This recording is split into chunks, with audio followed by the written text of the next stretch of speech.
on. He's a five-time NFL champion, played 2 Super Bowls. He's in the Hall of Fame, and he played for legendary coach Vince Lombardi. So let's go to the Barb's Harley-Davidson Sports Hotline and welcome into the locker room, Jerry Kramer. How you doing, Jerry? Hey, Billy, I'm doing fine, thank you. Couldn't be better. Now, Jerry, what was that condition that you told me you had yesterday? It was cerebral rectal inversion.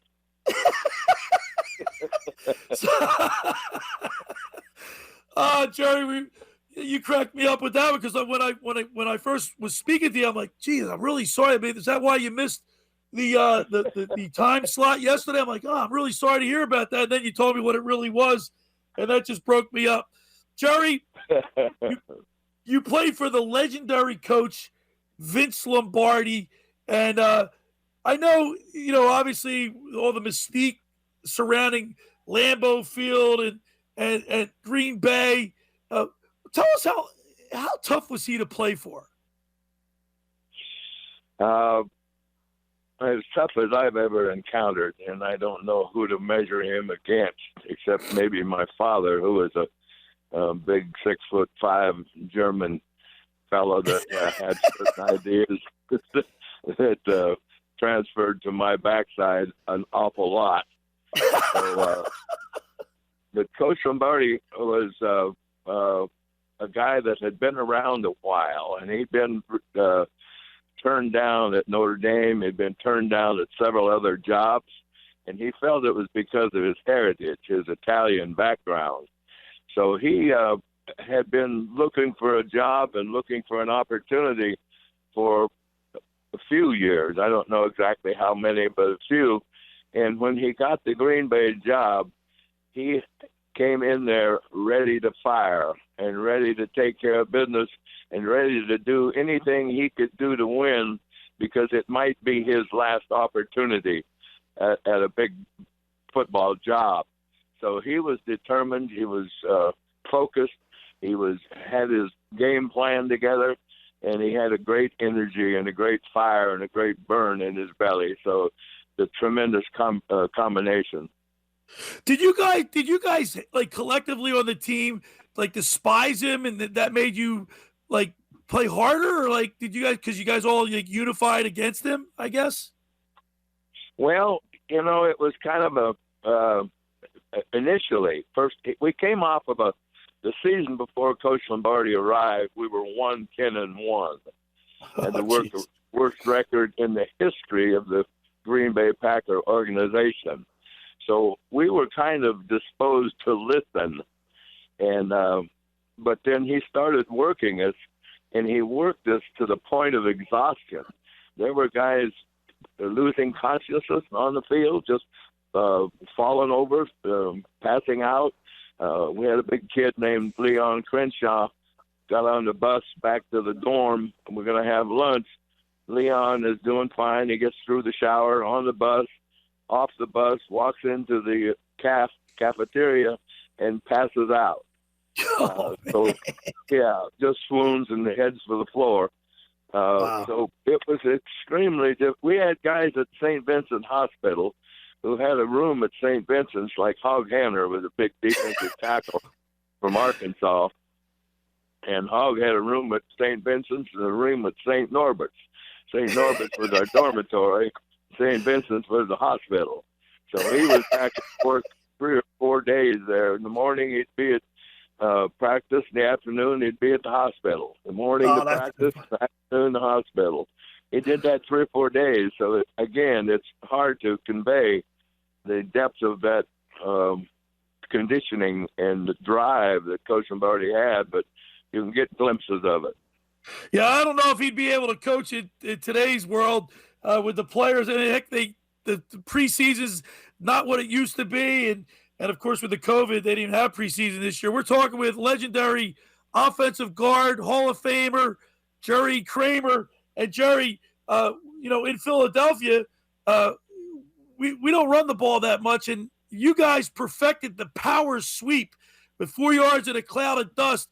And explain to my listeners how much did you practice that sweep? Like, how many times did you go over that play? We practiced it ad infinitum, ad nauseum. It was in our sleep we could run the sweep. We ran it instead of wind sprints. We called it run it again, because all we heard for the first year when we ran that sweep was run it again, run it again. So we would run it till we wanted to vomit every time we heard about it. But it did gain yards, and it was a wonderful play. It called for the execution of 11 guys instead of 4 or 5 or 6. Everybody had to do their job, and they had to do it a certain way. And the ball carrier had to recognize that and read some of the blocks that he didn't know whether they were going to be inside or outside, or going to be right or left, or what they were going to be. Of course, Horning was just sensational at deciding which way to go, and he also gave the interference, the offensive guard, time to get out in front of him, and he followed us instead of trying to get past us. So it was, and he could also throw the ball, Billy. He had a quarterback at Notre Dame, so he had an ability to read the defenses and throw the ball, and which made him doubly dangerous to the defense. So it was a play that we must make go. It was a play that we will make go, and it's a play that if it doesn't go, some of you may go. We're talking with Jerry Kramer, Hall of Fame offensive lineman. Of course, Jerry, you played in that famous ice ball. Tell our listeners, how cold was it?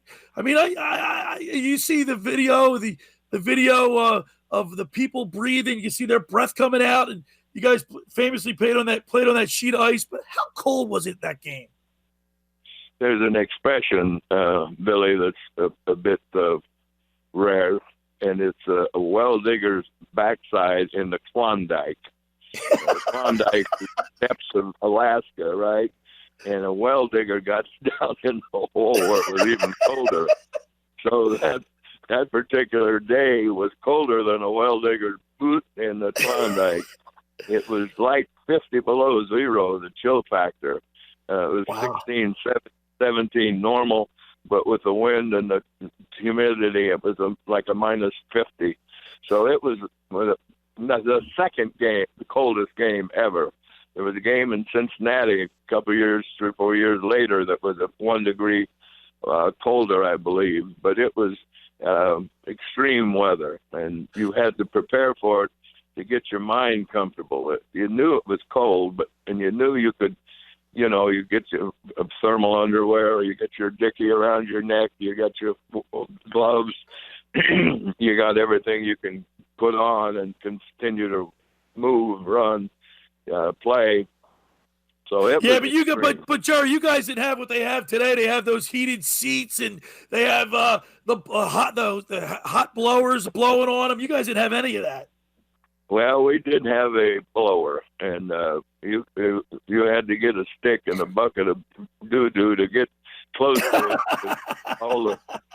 all the substitutes were huddled around the heater, and when you came off the field, maybe just a little bit of a sweat, you had no clothes getting within 20 feet of the heater.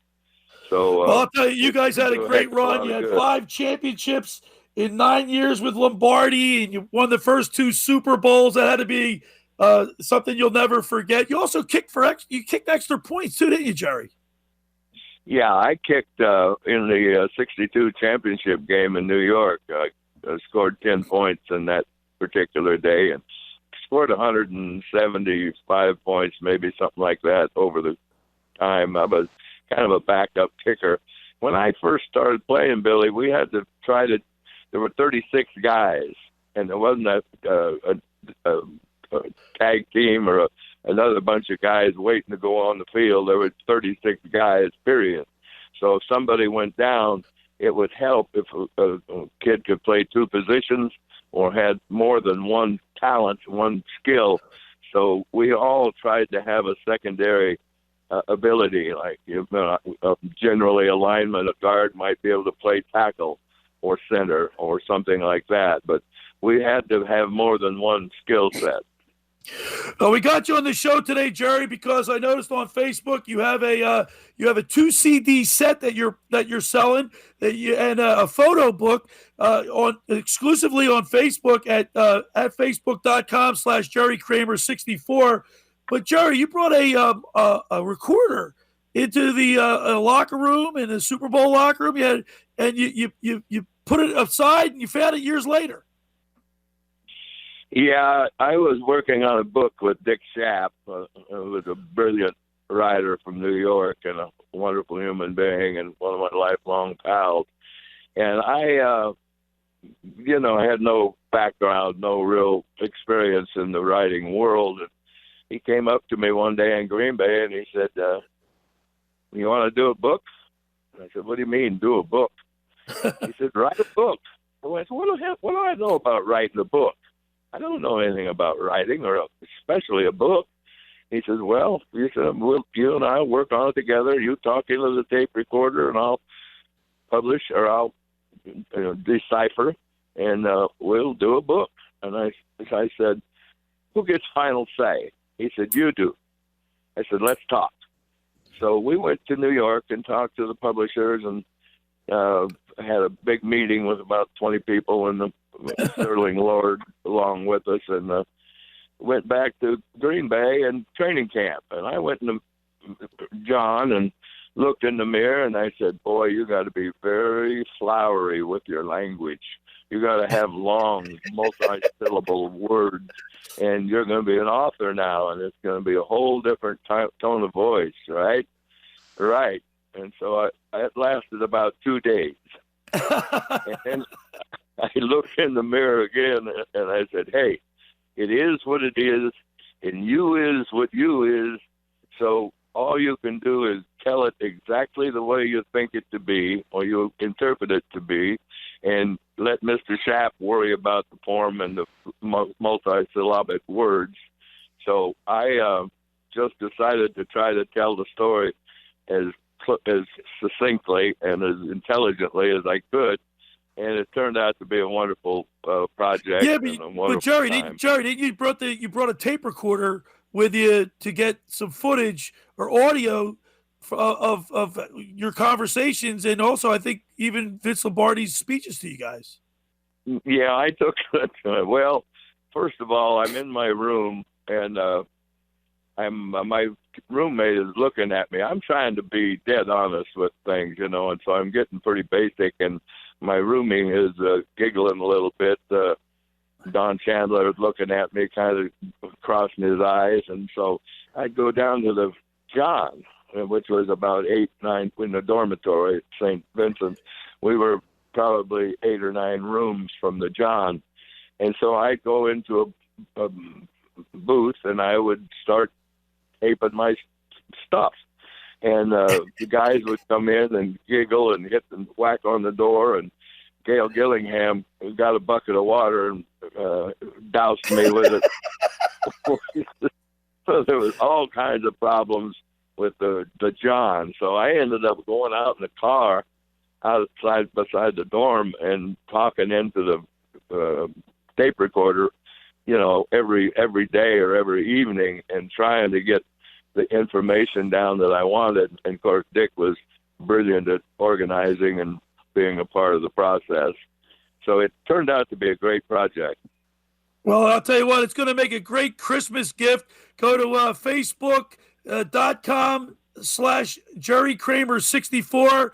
It's a two CD cassette, 2 CD set, and a photo book that goes with it. And Jerry, listen, I really appreciate it. I'm honored and thrilled that you could come on the program today and share a little bit with our listeners. I thank you so much. My pleasure. Billy, we started the Packer dynasty in Philadelphia. That's right.